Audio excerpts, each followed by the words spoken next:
You are now in the Reality Capture Network. Welcome to the Reality Capture Network. We are excited today to have Jeff Miller with us. Jeff, thanks for joining us. Awesome. Well, when we start these off, we like to, very first thing, let you have a chance to kind of introduce yourself, give us a little bit about your background, where you're from, and, leading up into where you're at now. All right. Well, I appreciate it. Thanks again, Matt. Always good to talk to you, and appreciate the opportunity to be on the podcast.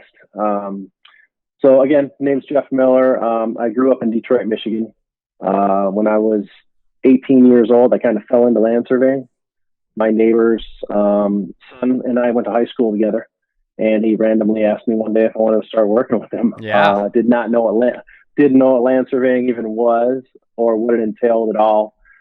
Then from there, grew into a little bit of a managerial role, but I was really young. Decided that, leaving Detroit was probably the best thing for me to do personally and professionally because I wanted to, make my own mark. Went down to Lakeland, Florida, and got hooked up with a really great land surveyor who taught me a lot. I was there for 5 years. I moved out to Las Vegas, Nevada, which is where I currently reside. And I've been here since 2005. Got my land surveying license in 2011, became a water rights land surveyor in 2011. And then I acquired my drone pilot certification from the FAA in 2017. So, along the way, I feel like I've learned a ton. You always can continue to learn more, but, got an opportunity to meet and work with a lot of great people, including yourself. Yeah. Sure. And that's kind of how I got started out. Awesome. So, Awesome. How did we meet? We met through the startup company that I was working for, DataSite. How that company worked out, and I probably should have ran into a little more of my background, but I'll do that as we go. But in 2016, I was courted by a few investors who wanted me to become their land surveyor for the Las Vegas office of a company called DataSite. And what they wanted to do is take drone surveying to a whole nother level. And with me being a land surveyor, they felt that I could provide the expertise in that area to go along with the goals and opportunities they thought they could bring to the table. They were based out of Simi Valley, California. And what we needed to do at the beginning was figure out how this drone thing worked, right? Traditional land surveying using aerial surveying is done with an airplane. Flies typically can't fly any lower than 1,200 feet. So our thought process was, well, drones can't fly any higher than 400 feet. So right there, you should be 3 times more accurate based on the math.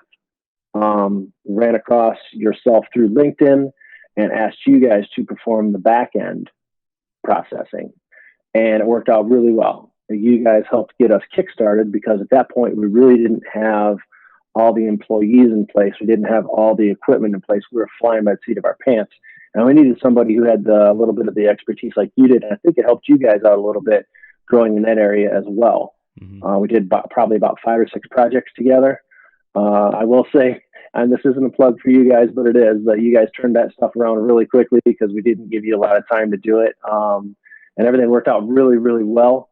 And throughout that process at DataSite, I really learned a lot about drone surveying. Yeah. The issue with a lot of companies is they say they can provide drone surveying, mm-hmm. but they don't understand what the land surveying component is. Yeah. So they're giving you a point cloud, which the engineers and people who are architects and people who are going to use that data, they don't just want a point cloud. Yep. They want a usable, deliverable product. Yeah. And that's kind of where, we stepped in, and I believe you guys are in the same realm right now. Yeah. And I think that's honestly one of the overarching topics about all new technology that's out being used in construction engineering is, every piece of new technology is a tool, whether it's a laser scanner, a panoramic camera, a drone, a robot, virtual reality, whatever it is, they're all tools. And And in order to apply them properly to different industries, you have to also understand or know how to create the data back into something that's actually usable or goes back into the format that an engineer or an architect or a surveyor is used to with the proper information. And I think that is an area that's difficult. Is, a lot of people are wanting to adopt the new technology because of the pros, but then either get lost or aren't sure how to use it properly or how to turn it back into the right data to really make it worthwhile. Well, and that's a really great way to say it, Matt, because you've been doing this long enough and we've worked together. So like I said, I've been surveying for 29 years. I probably look like I'm 30, but I'm really 47. So I've been doing this for about 30 years. And the professionalism in a certain area of expertise, it can't be understated. When engineers ask us for a deliverable, they have a certain expectation. And a lot of these fly-by-night companies and all the technologies that you mentioned, it doesn't matter what it is. Are you going to give them what they're used to getting, but it's better? Mm-hmm. Or are you just going to give them something and try to hype it up because it's the newest thing out there? Yep. And that literally is the biggest obstacle for me personally when I try to sell our services. Yeah. Is there's a number attached to it, and we have to be able to back that number up with a quality deliverable. And we really tried to match what the aerial surveying companies were getting in the past before we even let anything out the door. Like I said, we partnered up with you guys, and then after a while, we started doing it in-house, and we developed our own patented procedures that we had in place where we could do the back end stuff. A typical ALTA survey, which is commercial real estate, the typical turnaround time is about 15 business days, maybe 12 business days. We were turning things around in 3 days. Yeah. And it's not unheard of, but people don't believe you because you're taking something that takes 15 or 12 business days and doing it in, even if we say 5, they're like, there's no way you're going to get that done. So finding avenues to where you can meet clients and give them the correct pitch was something I worked a lot on. And, coming up with the correct presentation and be able to produce, certain examples that show these people, we're going to give you a product that's literally 2 or 3 times more accurate, which it is. And we can get into some of that later on too. We did a lot of case studies where we would spend our own money just verifying what these drones are actually doing, because that's another thing. Yeah, you go out there and you buy a drone, you get it out of the box, and you go fly it, and it's going to give you a point cloud. Yep. Okay, but how can you verify and justify that point cloud is survey grade? Yeah, and unless you have the right people on your team, you can't. Yeah, and one of the parts that's a little bit scary is there are a lot of companies out there providing mapping services that if you bring this up, they'll say, well, what survey control? Yep. Well, and and so there's kind of, there's several points here. There's one, this is an overarching problem with integrating new technology, is that a lot of people adopt what they know about it. They don't know what they don't know. So some people, they're not purposefully providing a bad service. They got sold on, all you need is this drone, it'll map it and give you a report. And they're like, well, great, let's just start doing this all over the place. And sometimes people adopt technology so quickly, they don't know that they're going to get issues. They don't know they're going to run into issues until it's kind of too late. And you're like, well, wait a minute, this isn't accurate, or this happened, something was designed from it, now it's not fitting, or until you run into an issue. So that's I think that's one of the biggest issues across the board with the integration of new technologies, is sometimes moving too quick or not getting the right parties involved, which honestly right here, this is one of our reasons for trying to do this podcast and these educational videos, is helping people hear from a surveyor, hear from an engineer, hear from an architect. What are you seeing with these new technologies? What are challenges you're seeing with the new technologies? What are things that need to be improved? So it's exciting to keep talking down these paths with different individuals such as yourselves. Well, I'll tell you this too. So, in the mid to late 2010s, let's say the 2010 era, I started getting involved in the land surveying board for the state of Nevada and for the southern chapter down in Las Vegas. And I was on the board for about 5 or 6 years, and then I was the president in 2018. So, you really get to learn a lot about the industry, and you really get to see certain individuals and how what their beliefs are and what their thoughts are and what they've tried and what does and doesn't work. And we had a conference at the Luxor in 2016, and one of the speakers was on drones. And I'm not going to mention any names, Yep. But the company said that, you can go out there and you can eliminate something that's going to take you 35 man hours can be done in 1 hour. And I kind of pulled the guy off to the side right away because I could see, there was probably 75 people in the audience, and they were like really getting frustrated. Pulled them off to the side and said, there's just no way. And so I talked to him, and this was in the initial stages. And I think that's one of the problems, and you kind of touched on that a few minutes ago, is the salesmen have a job, right? And their job is to sell product. Yeah. And they're going to tell you that, you can just go fly this survey and you're going to be done in an hour. The processing takes 45 minutes. So in an hour and 45 minutes, you've done 35 hours of work. That's just not true. Yeah. And that's part of the problem. Yeah. I've had this same conversation in the past couple episodes that we've recorded, is talking about, especially again in these new technology areas with laser scanners, with drones, with all of these new technologies. A lot of the salespeople are pushing sales so hard and lacking on the education side. Some of them don't even know. Some of the people selling Correct. the tools, they are, they're a salesman. They don't know survey. They don't know why you might need control. They've been taught that this is how it measures. Tell people this, it's this accurate. Their job is a sales role. So even some of them are doing it not even knowing, but pushing product and sales so hard that it is getting in the hands of people that honestly maybe shouldn't have it, or are using it for the wrong type of application, or they get sold on one brand and think it's the only one that exists and don't know that, hey, there's actually something that's better for the type of thing you're trying to do. I think that an increased education on different options is so important, because we see this all the time. We hear from companies that are like, well, we bought this one in this year because we thought it was the right one. Now it just sits on a shelf and collects dust, and now we're hiring someone else to do this service. And I think the education and training and within new technology is definitely lacking. Yeah, I think, we touched on it a minute ago, but, it's called professionalism for a reason. You're the owner of a great company, very respectable company. And, I get chances to speak on podcasts and chances to talk to certain people and talk in front of groups of people. And I am very selective, just because of the fact that respect to me goes a long way. I've always respected you. But the professionalism is huge to me, and not understanding certain things. There was a project, we'll go general, but there was a project on the Las Vegas Strip for one of the hotels, 750 rooms. And they wanted us to 3D laser scan each room. So they wanted a proposal. So I gave them a cost, and they didn't reply to me. That goes. So I followed up with them a few times, and I finally got an answer. And they said, well, your cost was like, you were 65% higher than the second person. I go, well, how many bids did you take? And they said, well, we took 2. So, and I had asked them all the right questions, man. They wanted us to laser scan every single room. They didn't want us to copy and paste any rooms.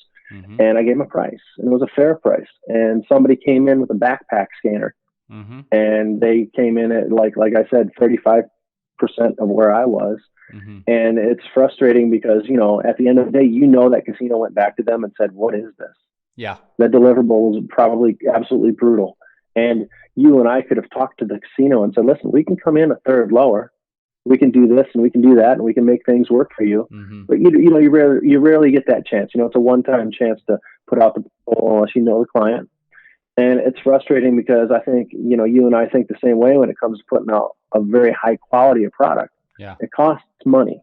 Yeah. We have companies that we run because, we know what it takes to get the job done. I'm not trying to make $1 million off every client. I would rather make $1,000 off every client and keep them for 30 years. Yeah, exactly. So, sure. And, you know what I mean? And I think, again, that's where just the education comes in, because, there are times that a backpack or a mobile solution will get you by with what you want. You want a quick floor plan so you know square footages of rooms or something. You don't need a full survey grade. You can go with a cheaper option. But you also, so many clients, they pick it based on the price, and they have no idea what the quality or accuracy or density or colorization, or they have no idea what the difference is between someone saying, I'll bring in this handheld unit, yeah, it's a scanner and I can just walk a lot faster than the guy using a terrestrial. Well, okay, but those are very different. Those are very different technologies, approaches, results, accuracies. Are you asking them to model outlets and give you an electrical plan, but they're saying they're going to come in with a quick handheld, and you're not going to get the same data out of it. So I think continuing to even educate, even if it's something you can't provide, I think service providers making sure they have an understanding of the options, so that if they hear something like that, if they hear saying, well, we heard about this handheld option, well, at least know the pros and cons of what's out there, so that you can educate your client on, this is why we would or would not suggest going that route, even in your own proposal maybe. But yeah, there's a lot of that going on for sure. Maybe we could talk a little bit about where you're at, what your focus is, currently. Well, appreciate it. Currently work for Atkins North America. We are part of a company called SNC Lavalin. They are the main owners. They're Canadian based. They acquired Atkins in, I believe, 2016. So it's been a little bit of a change for everybody at Atkins, adhering to all the very, very, very large corporate activities and areas that rules they want us to follow. There's 50,000 employees worldwide under our umbrella. I believe there's about 4,500 Atkins employees in the United States. Mm-hmm. So I'm based in Las Vegas as a project director. Mm-hmm. So I help oversee projects in Las Vegas, Reno, Nevada, and help with the marketing and business development for all of the western half of the United States. Okay. Currently as it sits, we have about 190 employees in the Las Vegas office. So we're pretty large for an engineering and surveying firm. And we are working on some really, really cool projects. There's a project on Las Vegas Boulevard. So we'll be doing a lot of Las Vegas Boulevard. We do construction management for that. Mm-hmm. And then through the Las Vegas Valley Water District, we are doing 8,000 surveys for them, so they can install backflows for the water meters for all of the residential houses. Okay, so, great opportunity. I came here in late 2019, probably August 2019. So I've been here about 7 or 8 months. But it was a huge opportunity for me to get in with a very large company, mm-hmm. where, I feel like I can really grow, mm-hmm. and continue to learn. That's awesome. A lot of opportunities for me. Yeah. So are you still, are you focused on integrating new technology still, or kind of where's your current hand within the new tech we're talking about, within scanning, drones, things like that?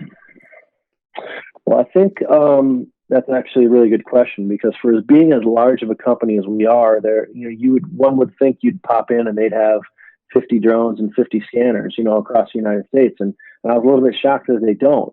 Now, there is a drone program in place, and we do have laser scanners throughout the country, but it's not something that was already in place where, you step in and you're part of this huge, massive organization when it comes to that. Yeah. So I am a big part of trying to get that growing using what I learned at DataSite. Yeah.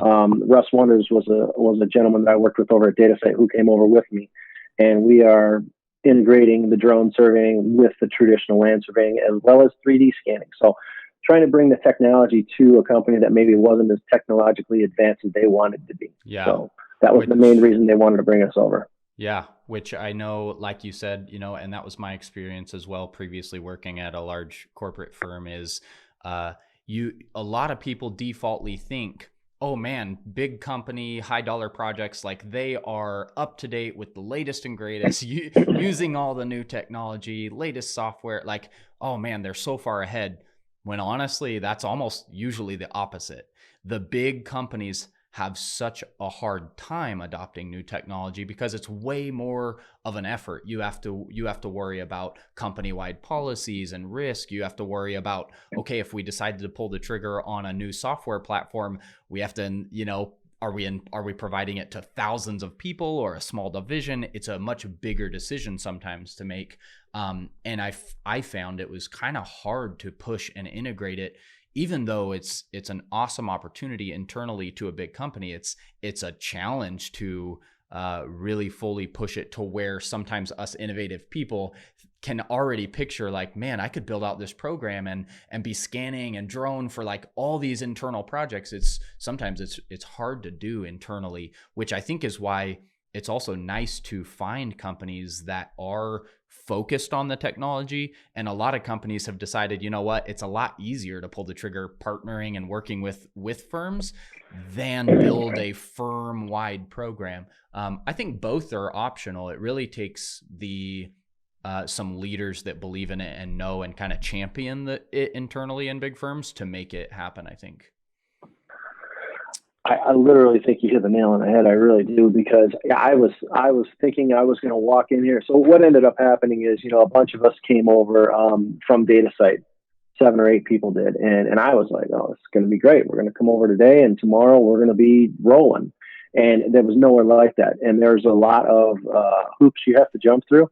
And rightfully so. It's a large company and they don't want to take on a lot of risk. They want to be able to make sure that everything they do is actually working, and make sure that they have all their safeguards in place, and make sure that everything is up to speed when it comes to, like you said, risk and safety. There's a lot of safety procedures involved when you have large companies. Mm-hmm. Something that could happen, initially to a smaller company is going to affect the company safety wide, but if it happens to a large corporation, it could be very detrimental. Yeah. And so I do agree, like you said, on both ends, there's reasons, but I will tell you that is why we partner. Yeah. When we have 3D scanning projects that are in Florida, where most of our scanning is based, there's not a problem. Yep. If we get, projects that are in the western half of the United States, we tend to reach out to people like yourself, or there's a few other companies that we may turn to.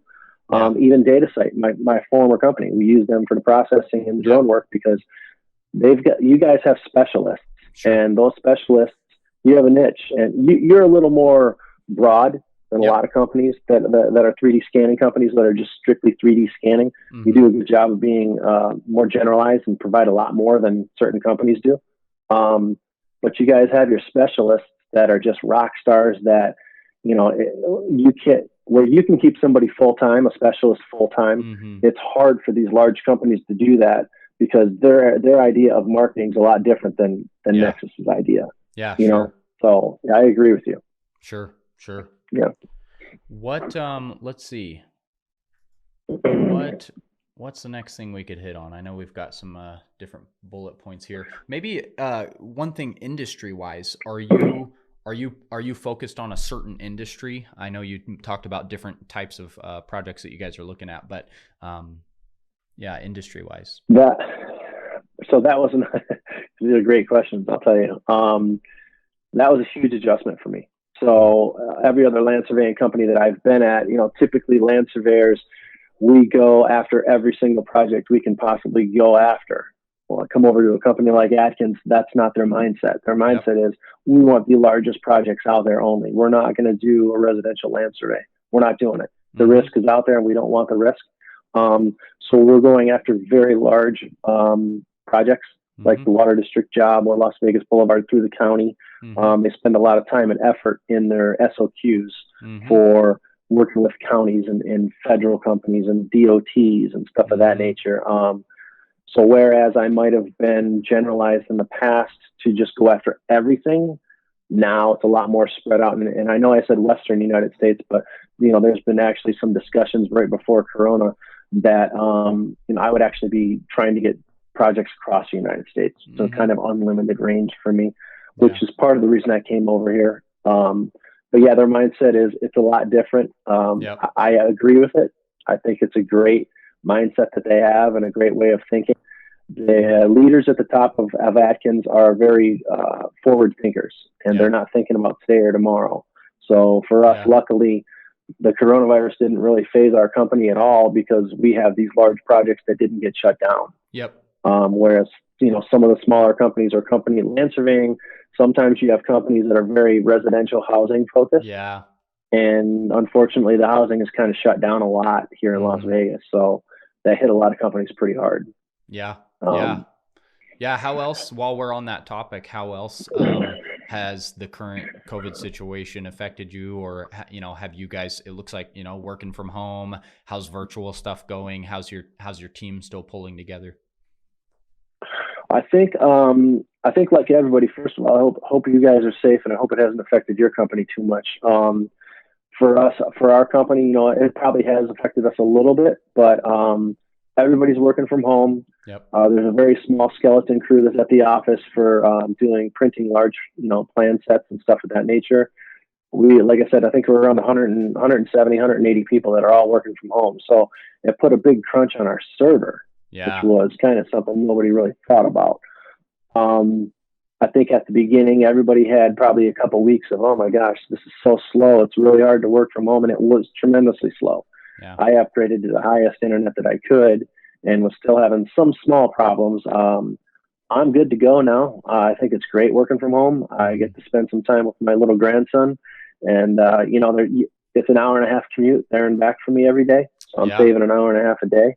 Yeah. I feel like, work effort wise, I think I'm getting more done from home than I was at the office. Yeah. The thing that does hit hard is I'm a people person. Yeah. I like to communicate with people, and not being able to see people and talk to people and make sure, you keep the camaraderie going and keep their levels of enthusiasm at a high level. That's the one thing I think has been affected the most. Yeah. But overall, I like it.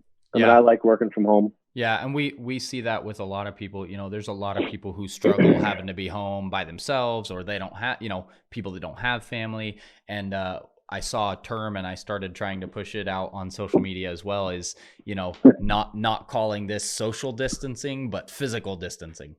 Exactly. Making sure that you're staying interactive with people. Even just the difference of getting on and doing a Zoom meeting or a FaceTime or something and actually seeing people, and versus just a phone call. I think it's important. And people's productivity, there's a lot of people that just don't do well. So it's important to, I think, encourage teams, especially as leaders. So it's nice to see people recognizing and putting a focus to that. Now, have you seen, so we instituted kind of a semi-mandatory, all of the phone calls internally have to be done through Microsoft Teams with the video on, just so you have that little bit of interaction. Yeah. But have you personally seen like a little bit of flexibility in how you manage people? Because I know myself personally, before, I could make sure people were locked in and make sure they're happy and make sure they're in a good mood. And now I cannot do that as much. So I have to kind of do it through distance. Mm-hmm. You kind of come up with little ideas and little things you can do to kind of send over to them through email or whatever, try to keep them in a good mood. Because, another thing was too, is, unfortunately, some people, they don't have access to great internet, or, they can't afford great internet, and, that hinders them. Yeah. And, you don't want to hold something against somebody because they don't have the tools. Yeah. They're great workers. Yeah. So we have made space in our office for about 5 or 10 people to be able to go into the office if they have to. And I think everybody knows that the world is going through a difficult time. Companies are going through a difficult time. Individuals are. So I think, to me, it's really just been trying to interact on a personal level, let people know, whether they're at an office or at home, or just trying to show as much flexibility. And one thing that I've heard multiple leaders say is it's important to just show up and be present during difficult times. And so with those people that maybe are having certain struggles or concerns, or maybe there's certain individuals who couldn't keep doing the job they were doing and they've shifted to something else, just trying to continue to push encouragement and say, like, it's we know what everybody's going through. We know what you're going through. We're okay with what it is you're doing. Just everybody's working through this together. And we expect that, hopefully over the next month or couple months, things are going to come back to a point that are semi-normal, hopefully.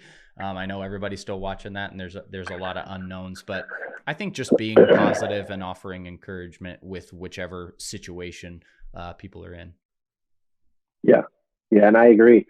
And something else to touch on is, and this is it's something that I've learned along the years, is mentorship and management. You know, they go hand in hand, right? And to get to the kind of opportunities and positions that we currently hold, being in charge of people is one thing, but being able to have them enjoy working with you and get them to produce for you and do that on a high level, you have to have a lot of mentorship skills. Yeah. You know, it doesn't even need to be in a mentorship program, but just being able to relate to what people are going through. I mean, you know, there's been people that I know that, unfortunately, during COVID, this lady that I know, her father got sick and he had to go to the hospital, and then he unfortunately passed away in the hospital. Well, she wasn't able to go see him. I mean, and you know, you cannot put a number on that of how much that hurts somebody. Yeah. And being able to adapt to any situation is that's kind of where I feel like I've progressed in the past 10 years is, you know, you have to be a people person, whether you're outgoing or you're introverted. I mean, you have to be able to be somebody who can relate to everybody. Yes. And to be on the top of your game, you know. Yep. Just because, I mean, you know this just as much as anyone is, you know, you could be in charge of 10 people, you could be in charge of 100 people. It doesn't matter. You're in charge of people, you know, and those people rely on you. So our company, you know, we are going to have the managers go back first, no matter when we go back, just to make sure when everybody else comes in, they see that the managers are there first. Yeah. You know, just kind of a leadership thing. Yep. No, I agree. And I think, I think leadership and management, like you said, not sending people into something or you know, using them ahead of something you would do yourself, you know, right. Showing like, hey, if we're going to travel again, I'm going to travel too. Like I'm not going to just start sending people off if I think it's unsafe, or really being a leader. And I love seeing some of those graphics you'll see on social media sometimes where you'll see a leader versus a boss. And you'll see a guy, you know, a guy sitting on a chair getting carried by people, and that's like the boss. And the leader's the guy who's actually helping carry that chair, you know, or being at the front of the line helping pull the rope instead of, you know, kind of just going along with it. I think it's really nice to see leadership being played out in such a difficult time. Yeah, no, I 100% agree with that. Man, let's see, what's next? What do you want to touch on? Well, let's touch on a little bit about the surveying industry in general. You know, when I started out land surveying, it was very new to me, and you know, just thinking about what I wanted to do with my life, and you know, at that time I wasn't making a lot of money. I mean, literally when I was 18, I think I was making $5.50 an hour. You know, because times were a lot different back then. And you know, you're growing up, and you're like, I was worried it was like 15 degrees outside, and you're like, this is not worth it. Mm-hmm. And then, you know, I took it upon myself to gain some more skills, which was obviously the biggest thing, is you're not going to get paid any more money unless you have skills. Yeah. Moved down to Florida, like I told you, and I put a lot of effort into it because I was by myself. I moved down there because I didn't want to know anybody. I just wanted to be me, and spent a lot of time trying to dial in my career. Mm-hmm. And I noticed, wow, there's a lot of jobs out there in land surveying. There really was then. And then, you know, as I've grown and moved out to Vegas and look back on things now, there's an extreme shortage right now in land surveyors. Yeah. And I say professional land surveyors are one thing. There is extreme shortage in professional land surveyors, but even, you know, party chiefs and crew members and survey technicians and everybody that does the work in the office, right now we are understaffed at my current company. And I know for a fact that in Nevada in general, there are so many jobs out there that are just not even being applied to, that we can't keep up. Yeah. And it's a shame. Yeah, we're the same way. And our survey division in California is growing, and you know, if we had good applicants, we'd probably be hiring right now because we're growing, but it's hard to find people that already have some experience. And I think even just across the survey industry, you know, the statistics of how many people are retiring or you know, getting out of the work versus the amount of new entries, or how many new people are being licensed in California versus retiring out. Oh, it is so drastic. Yeah. Well, in Nevada alone, so they instituted a 4-year degree mandatory requirement for land surveyors to be able to take the test. When I took my test, you didn't have to have that degree in land surveying, but now you do. They instituted it in 2012. Since 2012, Las Vegas residents only, I believe there's been 8 or 9 people that have passed the test. Wow. Yeah, not 89, 8 or 9. Yeah. So think about that. So, and I know I'm pretty close on that. I mean, there might be a couple more, but that's it. Mm-hmm. And you think about that, and it might not affect us right now, even though it is. But if you look 10 years down the road, like right now, the average age of a professional land surveyor in Nevada is 57. Yeah. So in 10 years will be 67. Mm-hmm. And, everybody that's 57 will be 67. And you think about that. So they'll be retired, and there's not going to be any land surveyors. Yeah. So what has happened is it's caused this major problem. I feel it's a problem. I know people out of state don't, but now if you're out of state and you're licensed in another state, you can apply for what they call reciprocity, which means you can take the test here. Mm-hmm. So now these people from out of state are getting their license. Well, in the past, that wasn't a problem, because if you wanted to do land surveying in Las Vegas or in the state of Nevada, you had to have a brick and mortar office in Nevada, and you had to have a PLS there 30 hours a week. So it wasn't a problem. Well, now they just revoked that, so you don't have to have that anymore. Mm-hmm. So now if you are in California and you want to do land surveying in Nevada, you can do it from LA, or you could actually have a company, and you don't need to be there. Yeah. So don't get me wrong. I mean, times are changing, and I'm all for advancement and technology and all that. I just feel like, certain states like Nevada we're getting hurt because of, you want to keep that work in the state. That's just what you want to do. For our own personal economy. Yeah. But if you don't have enough surveyors to do the work, then I think that's probably why some states are shifting mindsets, is they're like, man, some of these industries, people are not coming in fast enough. And I think surveying in general, not a lot of people know what surveyors do. Like, they're like, wait a minute, I've seen that guy. Is that the guy on the side of the road holding that camera? You're like, yes, that's the guy. It's not a camera. Yes. But I think how you did that with your mannerisms right there is exactly verbatim what we say. Yeah. Exactly. I mean, that's just how it is. And I think that's also, that gets into some of the topics about, well, surveyors are slow to adopting new technology. I think there's several issues. There's the issue of a lot of survey firms are slow to adopt new technology. You've got the older generations who want to do things the way they've always done it. You've got some that are getting in and believe in the technology, want to integrate things. I don't think there's a lot of good education going on to entice people to get into the survey industry. And I think one of the best ways to do that is to adopt new technology, by a survey firm integrating and believing in scanning and drones and virtual reality and marketing that to universities and pulling, there is a way to make the land surveying profession attractive and be getting people into the industry where I think it's very minimal, the amount of firms that are focusing on that. Yeah, no, growing up, if you go to your career day at high school and they say, hey, what do you want to be? Well, I want to be a firefighter. I want to go into the military. Mm-hmm. There are people that say, I want to do engineering. Mm-hmm. But you will never hear somebody say they want to be a land surveyor unless their dad did it or their mom did it or someone in their family did it. And, like you said, part of the problem was, and this is something that I'm glad you brought this up because I did want to touch on this, is when I was 18 and 20 and 22 and I was in Detroit, I distinctly remember having this conversation with this guy in my crew. I want to be the new wave of surveyor. I don't want to be the guy, because we'd be out there and they'd ask us to stake out a house and they'd ask us to do it with a tape measure. And I'm like, I can do 5 of these in the amount of time that you're doing one if we just use the GPS. Mm-hmm. And they didn't want to do it back then. This is in the early to mid 90s. Mm-hmm. So anyways, I told myself I'm always going to try to be on the cutting edge of technology.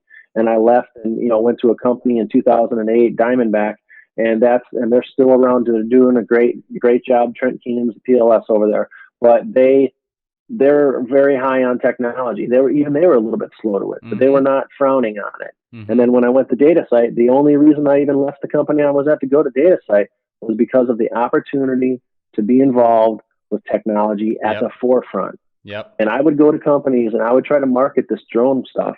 And they would look me in the eyes and tell me I'm crazy until I would prove to them I can not only give you a better product, I can do it in the same amount of time. Yeah. And it's going to cost the same amount of money. Yep. No, I'm not going to give it to you for half price because it's getting right? to you quicker. Yep. You know? So yeah, that's a very big thing for me, was making sure I was on the forefront of technology, because like you said, I mean, and this is unfortunate, but this is the truth. I mean, in the early 2000s, you know, as recently as then, you'd think of a surveyor as, you know, a guy who, you know, did his job, went home, had some beers, and, you know, woke up the next day. Well, yeah. This surveyor right here that you're talking to goes home and tries to get better each day. You know what I mean? I don't need to have a few beers at night. I mean, I will here and there, but I'm here to work, and I'm here to get better, and I'm here to try to, you know, take this to the highest levels I can. Yeah. But you are right. It's very difficult right now for land surveyors, people like yourself that are involved in even other avenues and then jumped into the land surveying. I believe your brother's a surveyor. Is that correct? Yeah, my dad is a land surveyor, which is how I got into this industry to begin with. The same way you did, the same way I think 98% of surveyors start is it's a high school field labor job. Surveying, right. I don't even know what that is, but you're gonna pay me to go like with this random guy to like nail things in the ground. I guess I'll start, and then you get stuck, and then you find out there's more, and then you keep going, and then that is the story of pretty much all surveyors there, you know.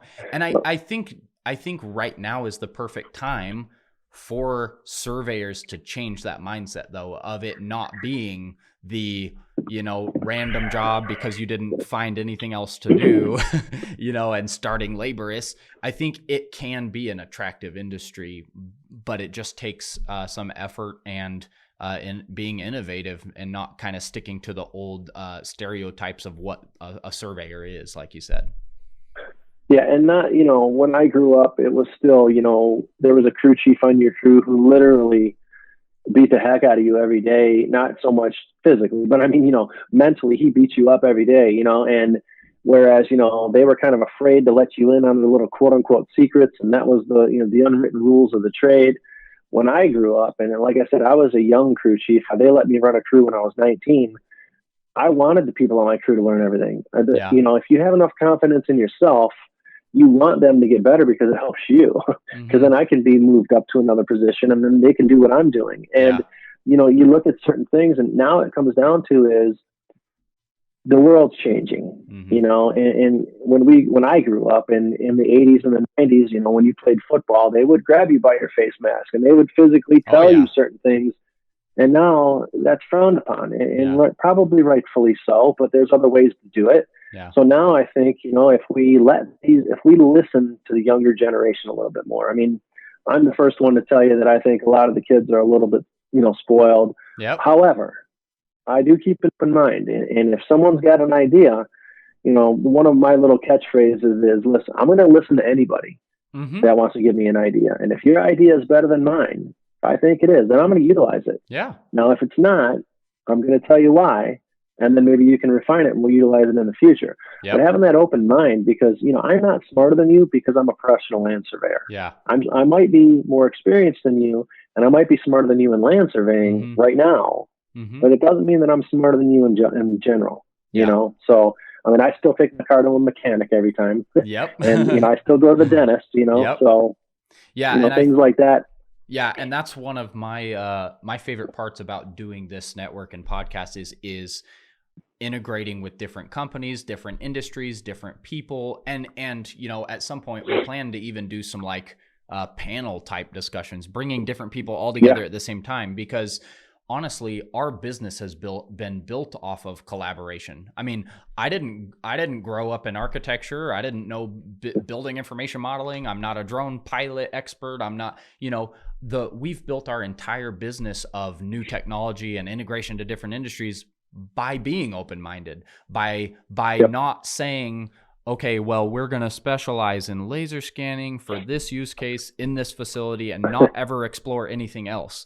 We have found use cases because we've connected with people and we've said, this is what this does. And people get to bring their approach and their thought and say, well, you're not an expert in forensics, but we have this big project where we need to understand why this building is failing. And if you scan it, I can use this data to check slabs. And we're like, You're right. I mean, I don't know exactly how you're going to calculate all your structural, but I know the portion I know.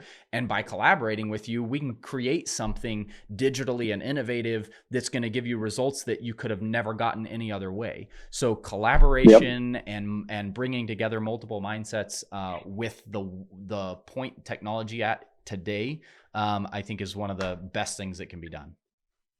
That's probably one of the funner parts of my job is collaborating with even other surveyors. Mm-hmm. I mean, yeah, we collaborate with a lot of engineers and people like yourself as well. Because let me tell you something, even though I provide 3D scanning, if I need something expertly done, I'm going to call yourself or someone like you guys. I know where my expertise is, and it's not quite there in that. The drone surveying, same thing. I market it, I sell it, but I've got people that actually perform it because I don't personally. But collaborating with other surveyors, I mean, there's surveyors in this town right now that I deal with on a regular basis, and we even pass on projects to them. Like I said, we're a large company, so certain projects are smaller than, maybe we would like to go after, but they still need to be surveyed, and I still want to take care of my clients. So there's a guy, Mike Smith in town, Smith and Associates, that, I lean on him all the time for stuff, and then he'll call me in retrospect and do stuff for me as well. So, I think that, if you guys do that panel, that would be a great thing for the industry, because the more we can collaborate together, and because the one thing I hate, Matt, more than anything is people that are in the same industry that feel like you need to have animosity towards each other for any reason at all. Oh yeah. I mean, I'm good at what I do. I'm not afraid of you taking, someone taking a project from me, because I know I provide a great product.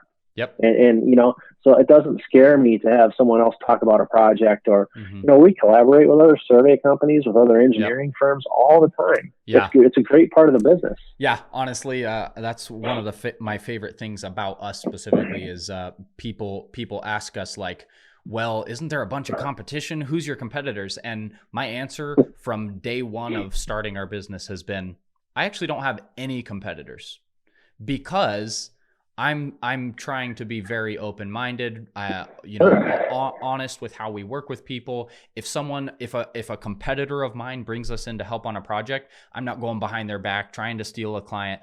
Honestly, a ton of our business from day one, 60%, has been working for people who do exactly what we do. But because they either have so much work, or there's a little piece they don't know how to do, or it's not their main focus, and so they want to focus on something and let us do a portion.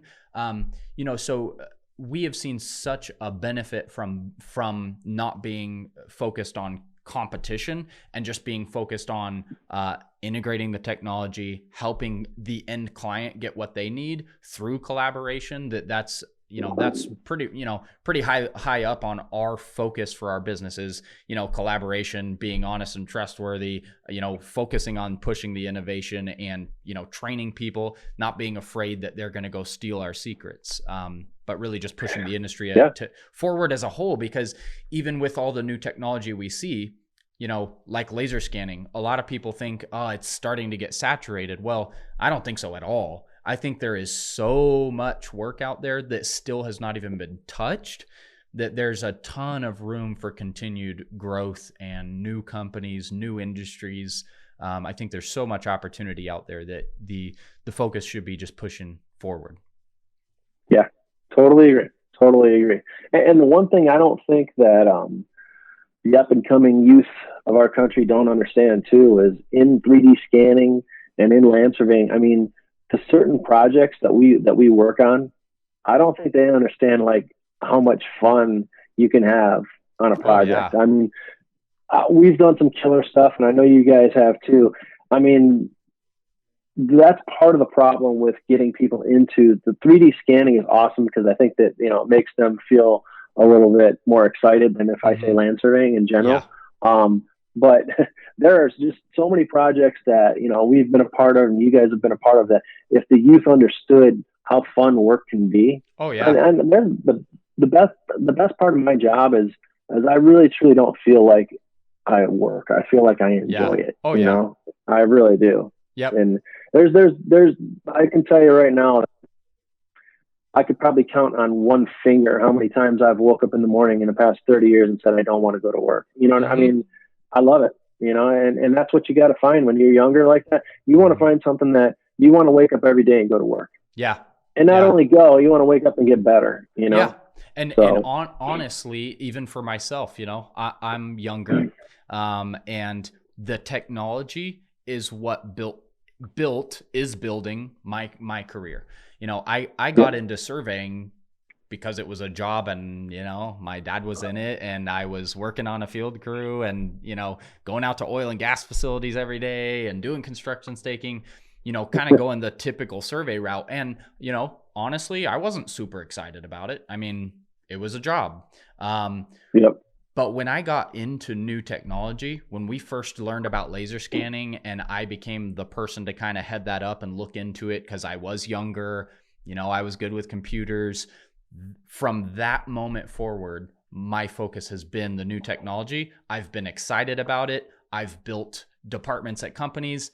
I'm building my own company because I found something that excited me. And I think that's where integrating new technologies can make a huge difference for companies, because the newer generations can get excited about it.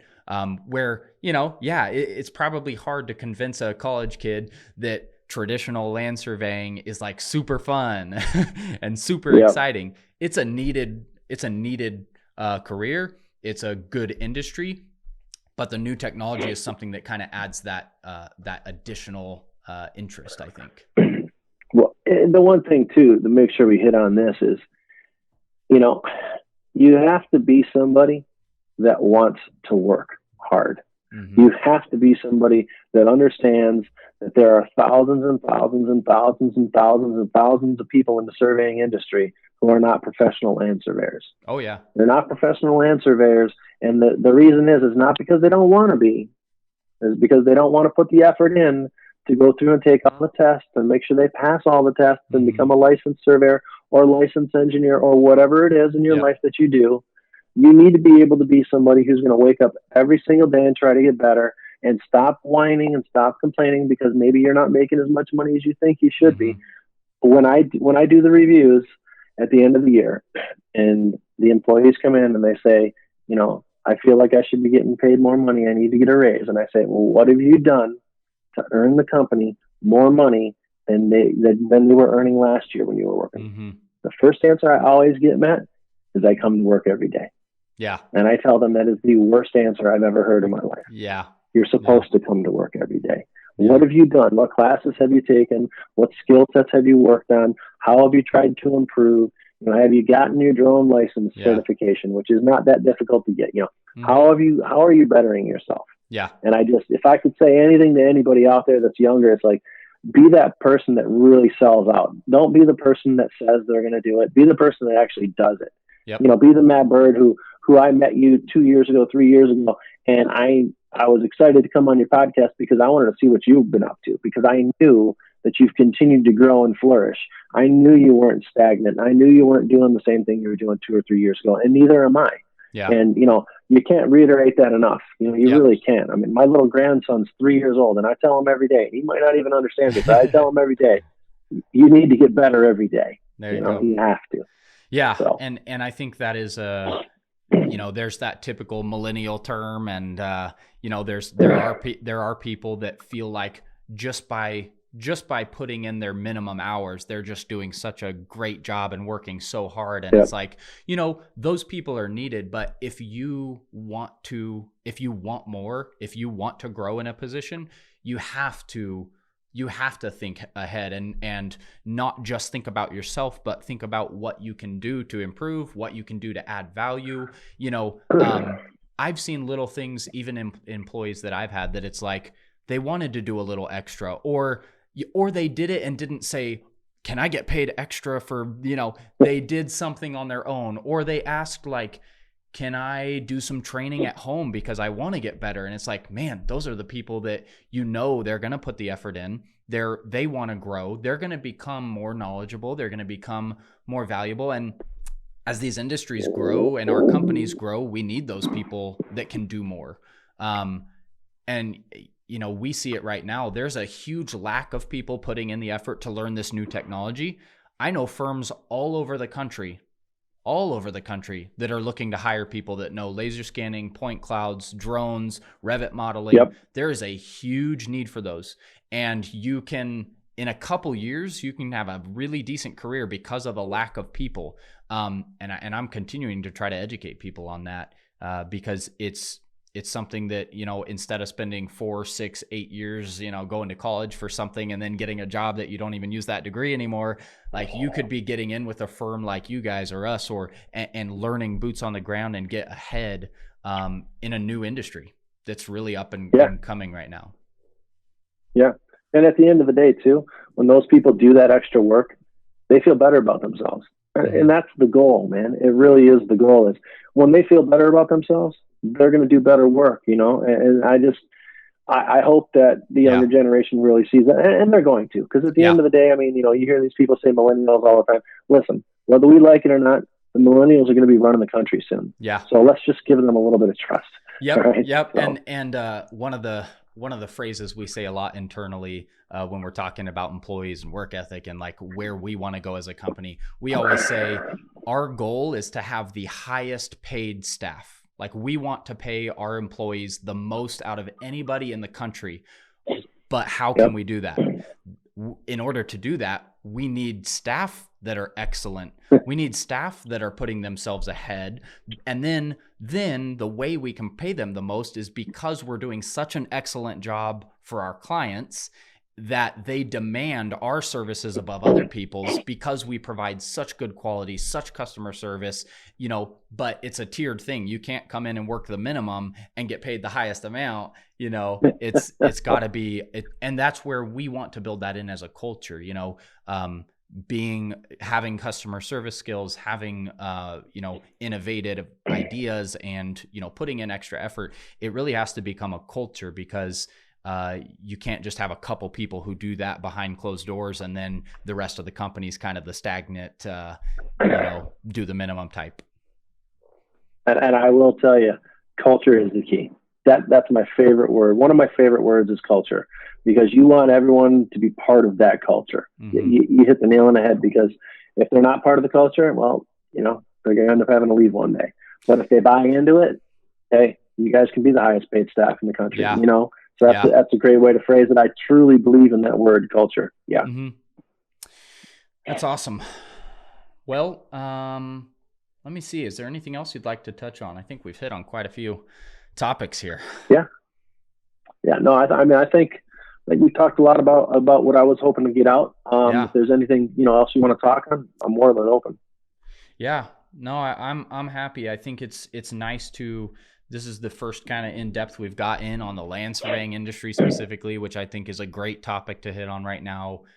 Encouraging people to, I know we've got a ton of listeners to our episodes here. So people that are looking for new careers to get into, people who are interested in finding out more, looking into surveying, looking into laser scanning, looking into point clouds and drones and modeling. And it's a huge time because those technologies are being implemented in so many industries for so many different types of projects, from oil and gas and industrial settings to wastewater to survey and civil to, almost every industry is using these in one way or another. So looking into those technologies and starting to train yourselves, I think now is a perfect time.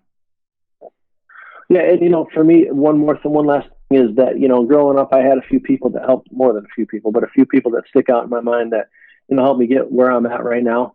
So I'm a firm believer in giving back to the community. So I try to reach out to as many people as I can. So if there's anybody out there that wants to talk about land surveying or business marketing or anything in general, and feel free to reach out to me, because I don't think you can give back enough, right? We didn't just get here because of Matt and Jeff. We get here because we have drive, but also there was a lot of people along the way that helped us, get to where we're at. Correct. So, yeah, same. And it's nice to hear that. And so we appreciate you jumping on with us today.